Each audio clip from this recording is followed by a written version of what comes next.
Welcome to Going Off Subject, a Jones College radio and TV production in association with Free State Records. I am Ollie Hammond, your host.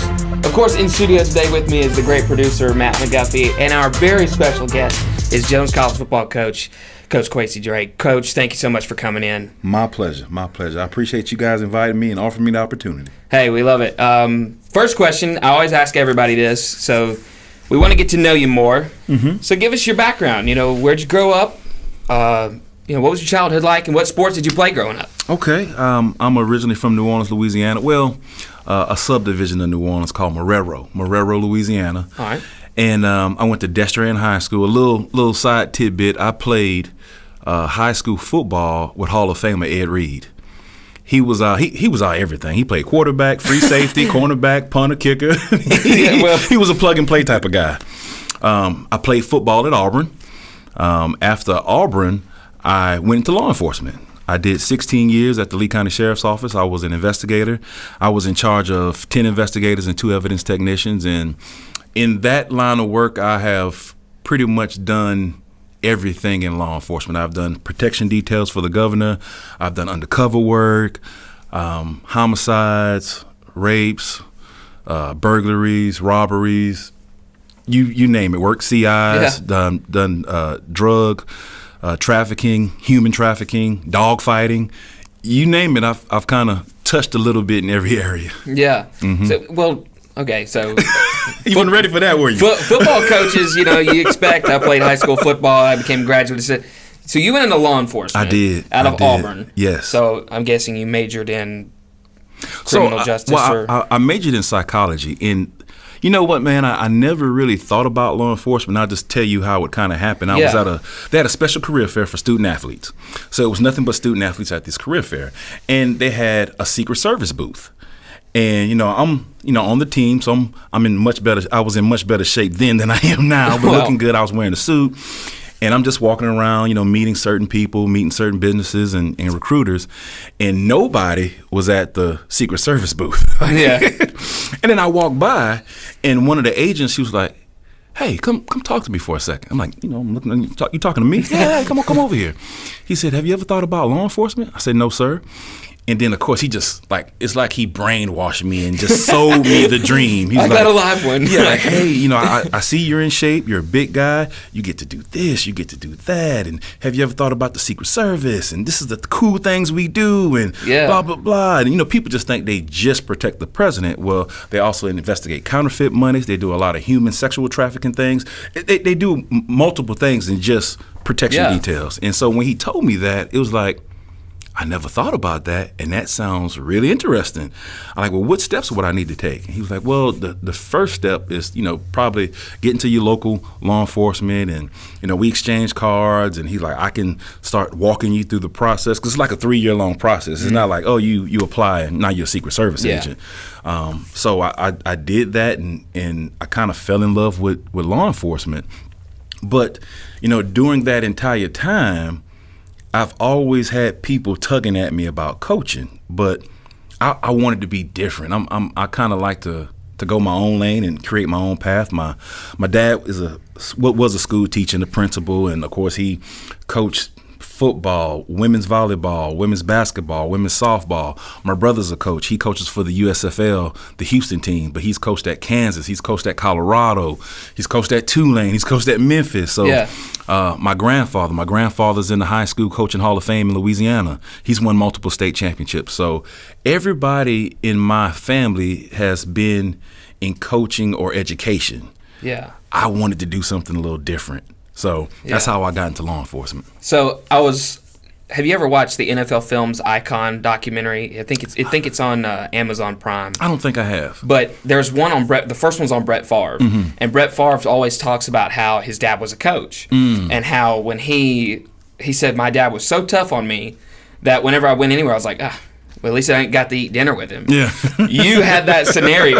You had to eat dinner with a coach, and when you came to Thanksgiving, you had coaches all surrounded. Yeah. How did that help you? Did that help? Do you think it helped you more? Do you think it kind of drove you away from football? Or do you think it brought you closer to the game at that time? Yeah.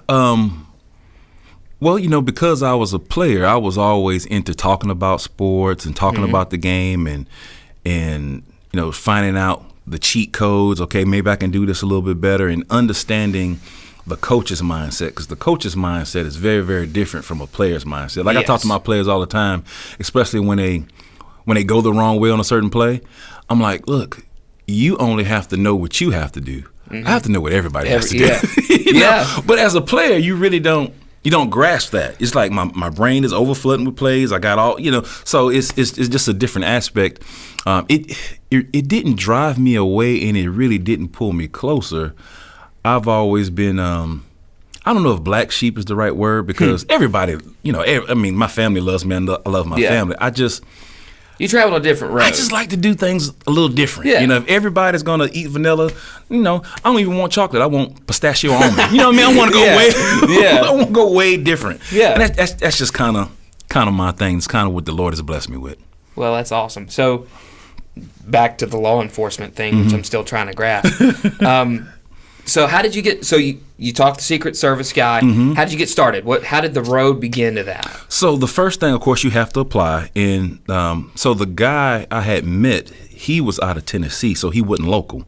But we stayed in contact, and he was saying, okay, so when you apply, and this is back in 2002 and all that, when you still could turn in a paper application. Everything wasn't online. Yeah.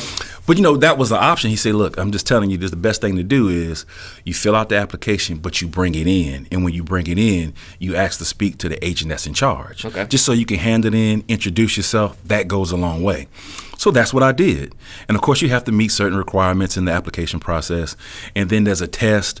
And it's so crazy. It's like it's the Secret Service. So you'll get a phone call out the blue from an unrestricted number, and you kind of have to answer. And they're like, is this Mr. Drake's social security number, blah, blah, blah, blah, blah, blah? Like, yes, sir. Well, this is agent such and such. You have up until 2 o'clock to report here to take a drug test. If you don't make it in time, you're out of the program. And it's like, oh, yes, sir, yes, sir. And you go to the place, they already know who you are. It's kind of a little weird. They already know who you are. They're waiting on you. You go in there, take the drug test, and you're out. And it's the federal government, so it's a very slow moving process. And while you're going through it, you're like, well, I don't know if I passed, if I failed, and then you'll get a piece of time sensitive letter, or you'll get a phone call, and it's also time sensitive. And if you don't get those things done to get it turned in, and you have to get it priority mail or FedEx, so you can sign, they can sign, and if they don't have certain things, you're just done. And that process took 3 years. Oh, so it took 3 years to get to that point, and then a recession hit. When the recession hit, there was a hiring freeze. So I was close to being hired, but once the hiring freeze happened, the government stopped. So I was talking to my recruiter, and this was like a year and a half before they even opened it back up. And I'm like, hey, what do I need to do? I didn't pass everything. I'm kind of just, he said, you're going to have to start all over. I said, excuse me? I guess technically it's 4.5 years, 5 years, because I'm not starting all over again. Yeah, I don't blame you. And I try to look back and look at signs that are given to us, because I'm a faith-based person, and I believe he sends us signs all the time, but we have to, it's all about free will and self-choice, or we're able to see those signs. And so instances like that would continue to happen throughout my law enforcement career, but at the same time, I had people tugging at me, wanting to help out and coach. Yeah. And so I had to just go in deep prayer and deep thought. I'm like, because the human being in me, the flesh in me, wants to do what Kwesi Drake wants to do. But I need to do what he wants me to do. I need to live out my purpose and do his will. So once I gave up who I was, spiritually, and decided to listen to him and follow his direction, football was there, and football became easy in a sense. I've been very, very fortunate, to have my first college job. I was coaching high school ball, and I started off there. In 3 years of high school ball, I may have lost 3 games. I was fortunate to win a state championship. Wow. To be honest with you, full transparency, I never heard of Jones before, but some people I knew connected to Coach Buck, and I got connected, and to come to a place that has the tradition of winning. Yes. So that, to me, those are also signs that I have you where I want you. I have you where I need you to do our purpose. Yeah. So that's a joyful feeling that not only am I here doing something that I love to do, but the other aspect of the mentoring and equipping young people and just loving on them and them loving me, like that's the joy to me. The X's and O's is cool. Yeah, we're going to fit it up. We're going to stab and grab. That's what, I'm a D-line coach, so we're going to come out our hips, but just the personal connections. And the people here at Jones have been amazing to me. Dr. Jones, Dr. Smith, Joel. I mean, the list goes on and on. They have the utmost respect for those people. Oh, yeah. So, I mean, I know this is a sports podcast. Yes. I know we talk about sports, but I just can't get over this law enforcement thing. Because there's a lot of lessons I think you can take, because law enforcement is all about you're a leader. Yes. You're a leader in society. Yes. That you can bring into a football locker room as a coach. Yes. So, did you make it through the Secret Service program? Did you go find a local law enforcement job? What happened there? So while I was in the process with the Secret Service, I was still working at the Lee County Sheriff's Office. So I was doing investigative work and all that. So while I was doing that, I still was pursuing the Secret Service. So once that didn't happen, I just continued to work locally at the Sheriff's Office as an investigator. Okay, so let's talk about those things you can take from. I mean, how have you been able to process that law enforcement mindset and then turn it into a leader of young men in football? Like, what can you see that you took from law enforcement that actually helped you? Because we always talk about God's plan. Yes. It's perfect. Yes. And how have you seen that it is perfectly translated into football, those lessons you learned in law enforcement? Yes. So being able to multitask. So as an investigator, something's always going on. Yeah. Like somebody done got shot, somebody's gotten stabbed, somebody done broken into somebody. Like it's a continuous thing. So also being able to be calm in the storm. And I think that's one thing the Lord has blessed me with and has given me that ability and that training through law enforcement, because if I'm hysterical, if I'm freaking out, then what's everybody else going to do? So even if we're in a tough game and I'm having to instruct my players, they have to see me being calm. They have to, because if I'm freaking out, they're going to freak out. Yeah. So law enforcement has taught me that. It also has taught me the ability to communicate with people, because you come across different backgrounds, different cultures of people, and also law enforcement, it allows you to see people at their worst, or it allows you to see them being very vulnerable. So I want to make sure that if something has happened bad to you, that I can look at life through your lens and I can have empathy for you and help you through this grieving process. Or if you're the cause of that tragedy, still treat you, because you're still a human, still treat you with dignity. There's some consequences that are going to have to come. Yeah. But just the level of detail. So if we go to a crime scene, having to instruct certain people, okay, I need you to take photographs, I need you to take statements, I need you to collect the evidence, and there's a lot of different things. So like I said, the multitasking, the communication skills, getting your team to do what you need to do in a timely and precise and concise manner, those are things that I think are intangible that I can't. That it is really has helped me be the coach I am today. Yeah. What was your dad's reaction whenever you came back to coaching? About time. And just talking to some of my coworkers and the friends that I met in law enforcement, and I'm like, well, I'm getting ready. No, I didn't know you. What's going on? I'm like, it's time. And well, what are you going to do? I'm going to be a football coach. Yeah, I can see that. I can see that. So, as a coach, a lot of coaches always are former players. You went to Auburn, yes. So you're an SEC player. Yes. You have done what a lot of these players here at Jones are attempting to do. Yes. So how do you translate that into teaching them how to get there? Because you know what it takes to get there, to get to SEC football. Yes. How do you translate? How do you teach them this is how you get there? So part of it is you have to have some athletic ability. I mean, that's a given. Yes. But the mindset is really the thing in being able to, once again, multitask, because you have study hall, you have classes, you have meetings. And the meetings that you have at the SEC in Division I, they last a little longer. They're a little bit more detailed. Everything is up a notch. So just the ability to be where you're supposed to be on time, be respectable, and handle your business accordingly. So, of course, the technique and the athletic ability, that will come. And being honest is also like, okay, the SEC may not be the level of football for you. There are levels of football for everyone. But the SEC may not be that for you. It may not be in your cards. Yeah. So what can we do, and how do we look at getting you to what fits you best? Mm-hmm. But once again, it's all about the mindset. It's all about having a never give up attitude. I know you see this goblin band on my wrist. So goblin is something I came up with when I very first started coaching, because I wanted to give kids and people something tangible that they can feel and see, but also remind them how to master their moment. Like, that's big with me. That's what I talk about with my kids, is mastering the moment. We are blessed with many, many moments a day, but we don't look at it that way. Yeah. But if you break it down, a moment is just a small, brief period in time. Yeah. That can last 1 second or 10 hours. It's a brief period of time.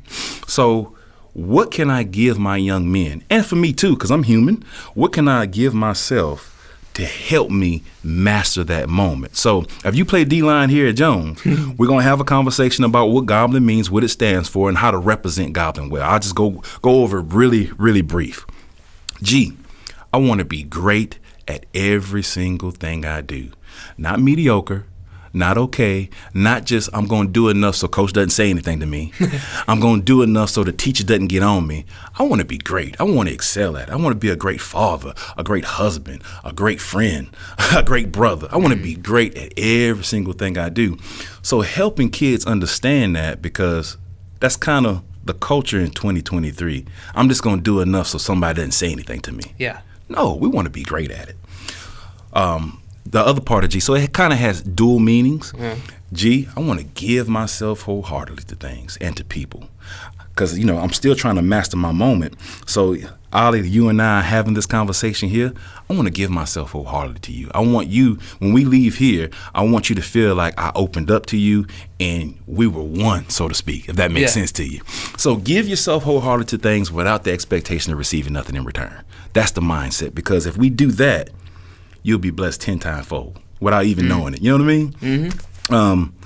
I want to be obedient.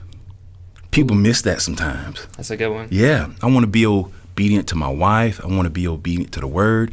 I want to be obedient to my children. Sometimes people think, because I'm over you, so to speak, that I can't be obedient to you. Mm-hmm. And I want to be an obedient football coach. I want to be obedient to people. I want people to feel a connection with me. The other part of I want to have the ability to put others first. We're human. We're selfish at times. It's just part of the way we're made. But if we can remove ourselves from certain moments and really look at other people's lives in their eyes, and what can we do to help them, and be able to remove ourselves and put others first, man, it's life-changing to me. Mm-hmm. B, of course, football-wise, we got to have a brotherhood, and we got to be a brotherhood. But the other part of B is I want to be a blessing. I want to be a blessing to people. We are blessed to play a game that many people can't play. I want to be a blessing. I have this conversation with my players. Like, I don't want to be the guy that people see me coming from a distance and they have a negative thought.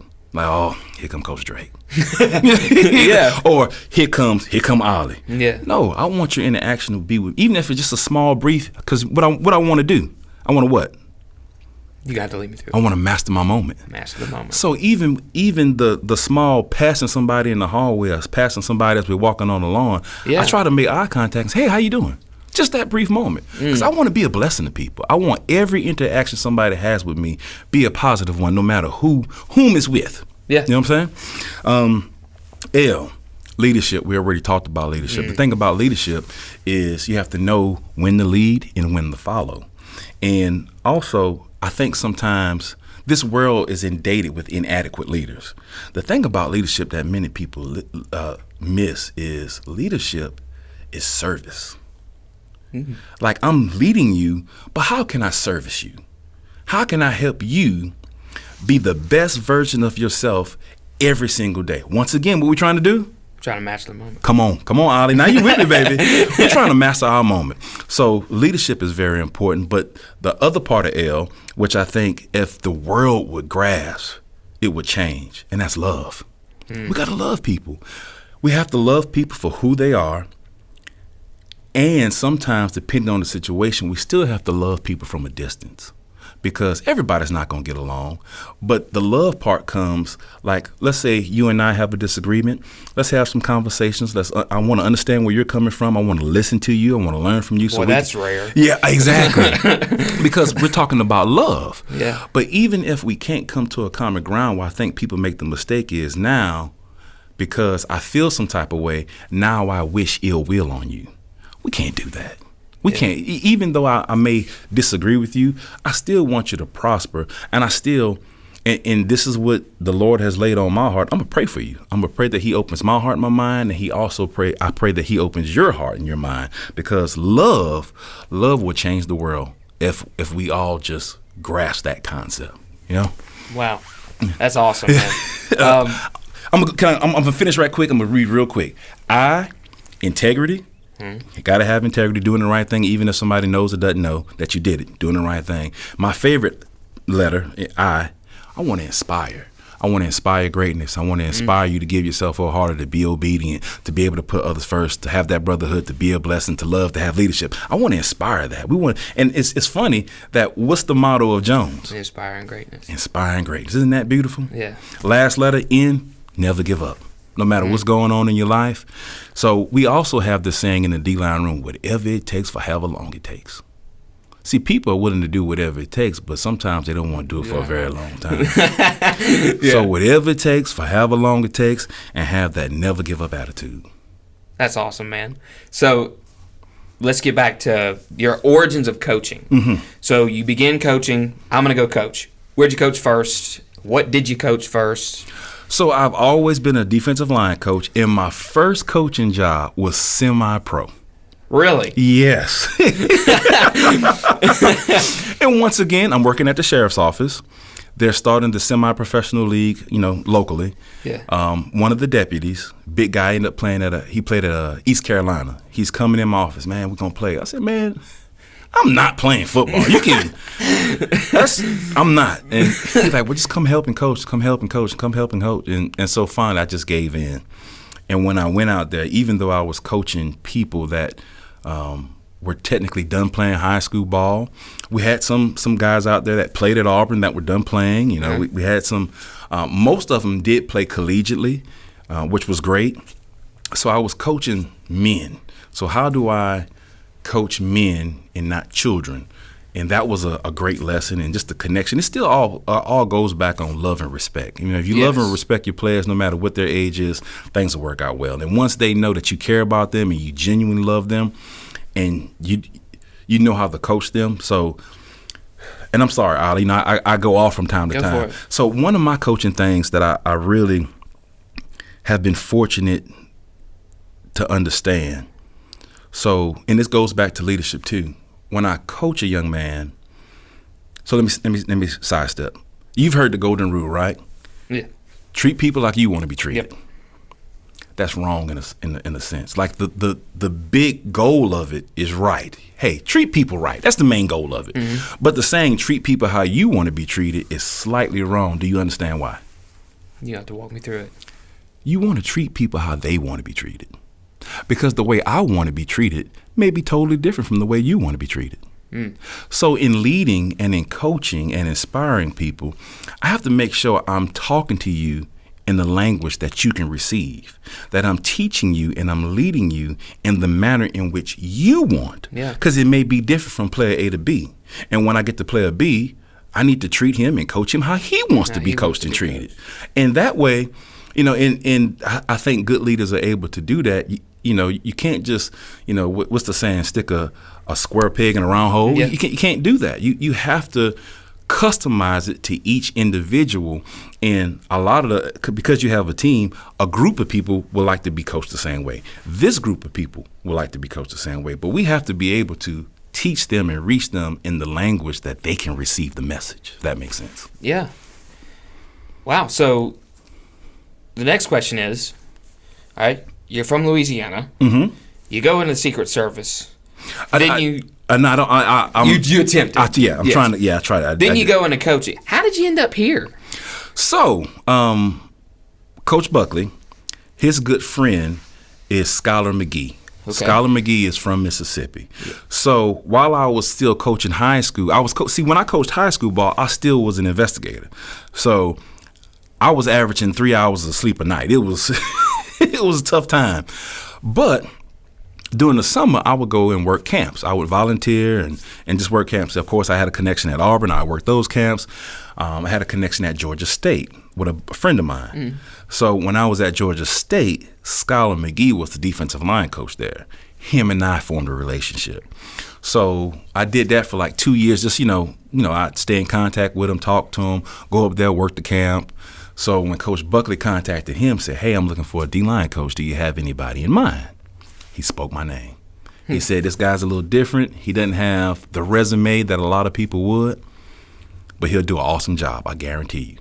And that was that. And wow. After I got hired, I asked Coach Buckley, I'm like, "You weren't nervous about," because, people think, "Oh, you haven't coached." They expect all these years in coaching, and that's been your life and forever. And yes. And how do I get experience if somebody doesn't give me the opportunity? And I like to say, just because I haven't doesn't mean I can't. Yeah.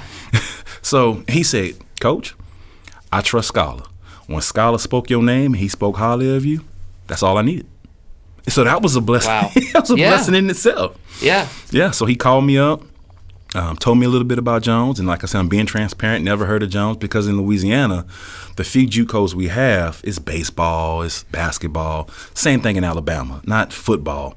And I didn't realize the pedigree of the Mississippi JUCO League. Mm-hmm. So once again, like I said, it's a blessing that he aligned me with Jones and have the winning and the tradition here, because I could have been somewhere else and I could be losing every game. That's real. So my wife and I came down toward the campus, and once again, not knowing much about junior colleges, I'm thinking small building, one building, that's everything. And I'm like, this is a college. It's small. It's a real college. But it's a college campus with multiple buildings, and you have to walk from one place to the next. And went to deep prayer, went and, consoled my wife and counseled with people I trust and family members and advisors. And I went to deep prayer, and to me, this was the answer. This was the answer that I was supposed to be doing. This is my purpose right now. Yeah. So you came here in 18, right? Yes. 2018. Yes. That was a stellar year for defense, and ever since then, that's kind of been Jones's calling card, is that we're going to have a tight defense. How did you settling down in life, so to speak? Having a one job, I'm guessing, one job where this is your life. Jones, defensive line, football is your life. How did that kind of settle you down into your career to become the great coach that you are now? I'm going to go ahead and say it. You're a great coach here. I appreciate it. So how did that kind of help you become a better coach, settling down a little bit? Well, I'm still not settled. So I live here. I have a spot on campus, but my family still lives in Alabama. Okay. So I travel back and forth on the weekends. Really? Yeah. So yeah, I'm not settled. I'm settled, but I'm not settled. Wow. Yes. And my family lives in Auburn, Alabama, which is about a 4.5 hour drive. So it's not like it's around the corner. Yeah. So, but whatever it takes for however long it takes. That's my motto. So I'm not gonna not go home. So if I have to, like early in the year, we are recruiting some kids at West Jones, which is in our district. So we went to a football game. The football game is at night.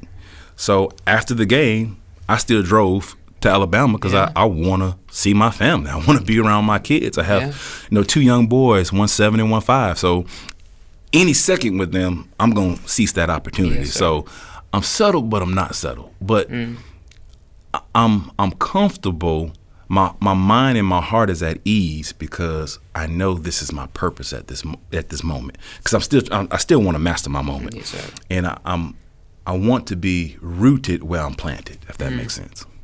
That definitely makes sense. Coach, I don't know if I've got anything else for you. You've given it all to me. One last question I always ask our guests. This is my last question. How has Jones impacted your life and career? So, speaking to the administration and the doctors that I told you, Dr. Smith, Dr. Jones, Joel, and it's opened up my eyes to an array of possibilities that I didn't know were available. Meaning that I don't have my master's degree. So just the culture and the love around Jones, it's made me want to seek to further my education. Really.